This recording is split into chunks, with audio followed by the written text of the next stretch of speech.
While you're walking the Southern Upland Way, there are long stretches of the route with no accommodation, no hotels, B&Bs or even campsites.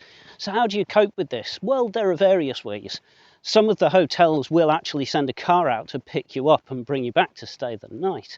And you can, of course, wild camp, but another way is to use the mountain bothies.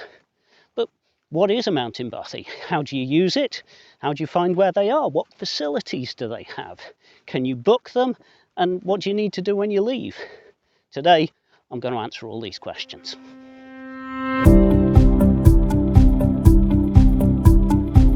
A bothy is a small building in a remote location that offers very basic shelter for walkers, cyclists, or other countryside users. They don't have toilet facilities, running water, or heating.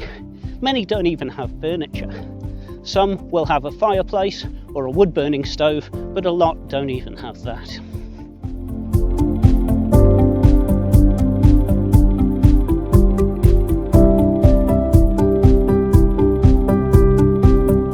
Bothies are normally owned by the person whose land they lie on, often an estate or a forestry company, although they often don't have a lot to do with the bothies and they're maintained by the Mountain Bothy Association.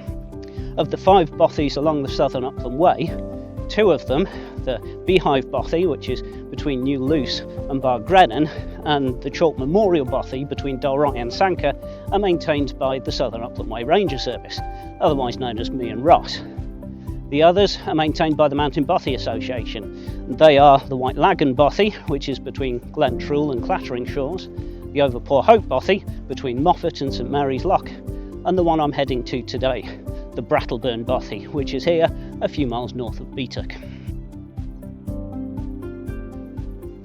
There are no staff at a bothy, so the condition of it depends on the state the previous users left it in. You also cannot book a bothy, and you can't have exclusive use of one. When you arrive at a bothy, there may well already be people there, and when you're at a bothy, you need to be able to make space for people who arrive after you. So you need to be happy staying with people that you don't know. It may even be on busy days that there is no space because the bothy is so full. So when you're intending to stay at a bothy, you either need to make sure you've left enough time to get to somewhere else to stay if it is too full, or bring a tent or a bivvy bag with you to wild camp. Luckily, wild camping is allowed in Scotland, but there are a few rules about it, so I'll be doing a video about that in the near future. Make sure you subscribe to our channel so you don't miss that. There is no charge for using a bothy. They're open all the time for anyone to use. All that's asked is that you keep to the bothy code. Respect other users, respect the bothy by not causing any damage or leaving any mess, respect the surroundings by not damaging trees on nearby property, respect the agreement with the estate by obeying signs restricting use because of shooting, lambing or timber operations, respect the restriction on numbers. You should not use a bothy for a group of 6 or more people. If you would like to make a donation to help keep mountain bothies maintained, you can do that on the Mountain Bothy Association website. I'll put a link in the description below.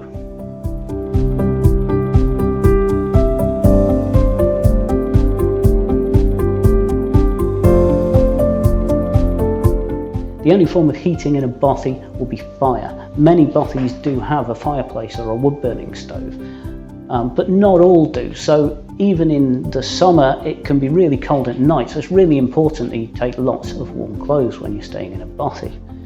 If there is a fireplace or a wood-burning stove, then you need to think about fuel. In a bothy in the mountains, quite often, there just won't be any fuel nearby, so you'll have to carry firewood in. Somewhere like this at Brattleburn, we're in the woods, so we can go and collect firewood. But it's really important that we only ever collect dead sticks. Never cut wood from live trees. Not only will this damage wildlife, but also the wood won't burn very well and it will clog up the chimney of the bothy, causing damage to the building. Even worse, if you cut wood from live trees and cause damage to the forestry, it can upset the landowner. Or worse still, if you cut wood from gates or fences or other things nearby. If the landowner gets annoyed, they may decide it's not worth bothering and close down the bothy, ruining things for everybody. So only ever collect wood from dead sticks in the forest. it may well be, when you arrive at a bothy, that there is actually some firewood already there, left by the previous people, and you can use this to light your fire with. But if you do, it's really important that you then go out and collect some firewood to leave in the bothy for the next people. As with heating, there's no electricity in a bothy, which means no lights. So it's really important to bring either a torch or some candles or both with you. If you do use candles, then it's very important to guard against all risks of fire. Because bothies are so remote, it's often impossible for emergency services to get to them.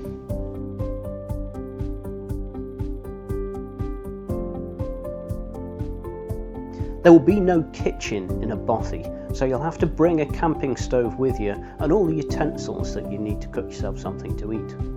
Once you've finished eating, it's vital that you clean up thoroughly and don't leave any food around, as this can attract mice into the bothy.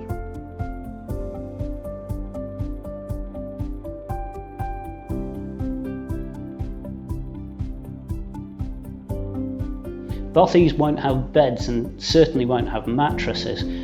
Most bothies would have a wooden sleeping platform like this to sleep on, but on some you will just be sleeping on the floor. So it is really important that you bring a roll mat and a good sleeping bag. There's no running water in a bothy, so you must always either carry some in with you or collect it from local sources. In hot weather, there may not be any water near to the bothy, or it may not be safe to drink, so be sure to always carry some in with you. I am going to be doing a video in the near future about how to find water while out on the Southern Upland Way, so be sure to subscribe so you don't miss that.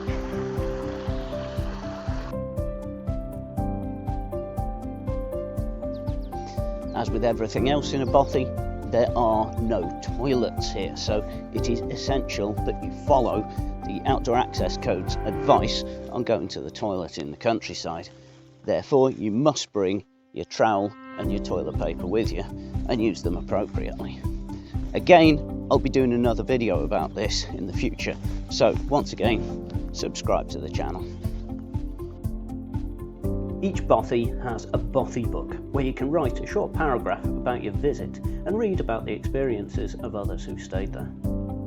When you leave a bothy, you should always leave it as you find it. Tidy up, take rubbish away with you, collect sticks for firewood if you used any, and generally try to leave it as you would hope to find it. Never leave any food in a bothy, as it can attract mice. Staying in a mountain bothy can be a nerve-wracking experience, as you never quite know what to expect when you get there or who you're going to meet. It can also be difficult dealing with the complete lack of heating, lighting, water or toilet facilities, so it's not for everybody. But it can be a lot of fun as well, being away from civilization in a really remote place without all the distractions of modern life. You also can meet some really interesting people. There were two groups of people in the bothy here when I arrived to film this video, and we had a really nice evening chatting about our experiences on the Southern Upland Way. If you want to find a bothy to stay at, we've got the ones on the Southern Upland Way marked on our interactive map on our website.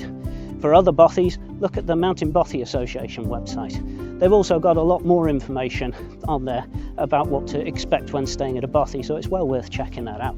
I'll put a link in the description below.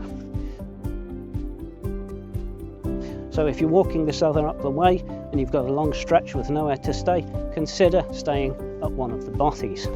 Just make sure that you're well prepared before you do.